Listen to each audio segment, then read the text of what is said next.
400 বছরের ইতিহাসের সাক্ষী হয়ে স্বমহিমায় দাঁড়িয়ে থাকা মুঘল আমলের একমাত্র ঐতিহাসিক নিদর্শন কেল্লা আওরঙ্গাবাদ বা লালবাগ কেল্লা।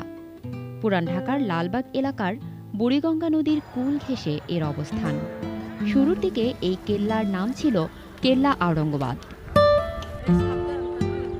ঢাকা থেকে মুর্শিদাবাদে রাজধানী স্থানান্তর করার কারণে নবাব শায়েস্তা খাঁ ঢাকা ত্যাগ করেন।